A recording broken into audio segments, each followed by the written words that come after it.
text, audio, and video news of the globe from Scientific Television. Don't forget to like, comment, and subscribe with us. Thank you. Now listen to the headline news. Trump says U.S. will pause migration from third world countries. National Guard member dies after shooting in Washington, D.C. Hong Kong tower blocks fire death toll rises to 128. Ukraine anti-corruption agents search home of Zelensky's top advisor. The kidnap gangs, jihadists, and separatists wreaking havoc in Nigeria. Japan's same-sex marriage ban is constitutional, says Tokyo court. 10 killed in deadliest Israeli raid for months in southern Syria. Carney's new Alberta oil pipeline deal already faces opposition. How Manchester United are trying to tackle touts. Scores killed as flood sweeps several Asian nations. Now listen to the detailed news. U.S. President Donald Trump announced that he will permanently pause migration from all third world countries, claiming it will help the U.S. system fully recover. His remarks came shortly after an Afghan national was accused of shooting 2 National Guard members in Washington, D.C., one of whom later died. In response, the U.S. government suspended the processing of all immigration requests from Afghans and stated that it would re-examine green cards issued to migrants from 19 countries listed in a previous White House proclamation. One of the 2 National Guard members shot in Washington, D.C. on Wednesday has died, President Donald Trump confirmed. 20-year-old Sarah Beckstrom succumbed to her injuries, while 24-year-old Andrew Wolf is fighting for his life. Both soldiers were shot at close range near Farragut Square, close to the White House, and the suspect, 29-year-old Afghan national Rahmanullah Lakanwal, was arrested at the scene. The attack led to rapid responses from law enforcement, and officials later announced multiple policy actions, including suspending immigration processing for Afghans and re-examining green cards for migrants from 19 countries. A massive fire in Hong Kong has killed at least 128 people and injured 79 others, making it the city's deadliest blaze in more than 70 years.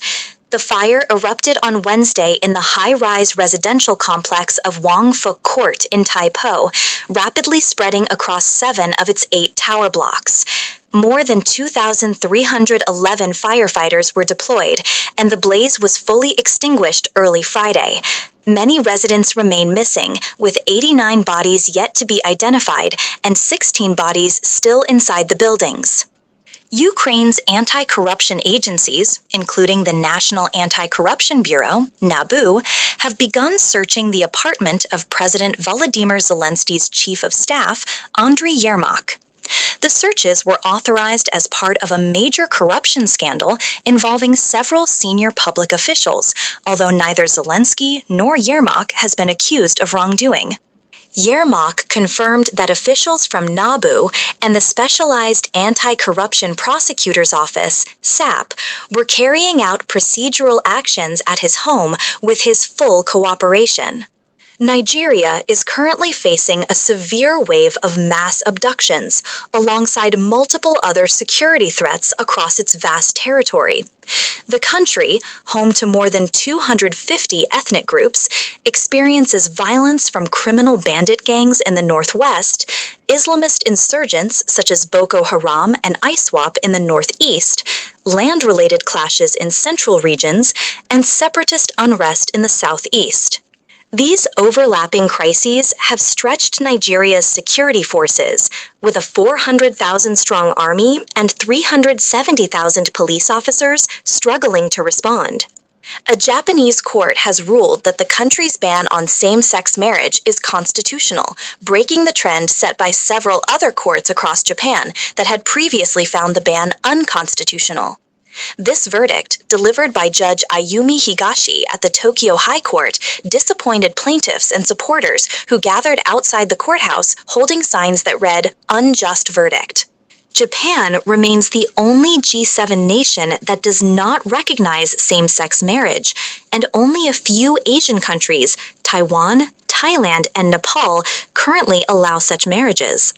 At least 10 people, including children, were killed in an overnight Israeli raid on the Syrian village of Beit Jin, according to Syrian state media, SANA. The raid, one of the deadliest in months, involved Israeli troops entering the village near the occupied Golan Heights. A firefight broke out between residents and Israeli forces, and the IDF also carried out airstrikes. 6 Israeli soldiers were reported injured, and 3 people were arrested before the troops withdrew. The IDF says it was targeting militants from the Jemaah Islamiyah group. Canadian Prime Minister Mark Carney has signed a major agreement with Alberta that paves the way for a proposed oil pipeline to the Pacific. The deal represents a significant political shift between Alberta and Ottawa, offering the province exemptions from some federal climate laws. However, the project faces strong opposition, especially from British Columbia Premier David Eby, who called the pipeline a distraction. Following the deal, federal cabinet minister and environmentalist Stephen Guilbeault resigned in protest, citing deep concerns over potential environmental harm and the dismantling of existing climate policies. Manchester United is facing a major crisis involving large-scale ticket touting, which has caused intimidation of staff and widespread distress among fans. Many supporters have discovered that the expensive tickets they purchased, sometimes for £800 to £900, were fake or resold multiple times, leaving them unable to enter matches at Old Trafford or away grounds. Despite ticket resale being illegal in the UK, many touts operate abroad where laws do not apply. The club has blocked or cancelled 22,000 suspicious tickets in the first part of the season and reclaimed thousands more, with investigations showing extensive use of bots and fake identities. Parts of Asia are currently experiencing some of the most devastating floods seen in years, affecting millions of people across Indonesia, Malaysia, Sri Lanka, and Thailand. Indonesia has been hit particularly hard, with at least 80 people confirmed dead and dozens still missing after severe weather caused widespread destruction. In Sri Lanka, the situation is similarly dire, with the death toll reaching 56 and 21 people still unaccounted for as flooding continues to disrupt communities.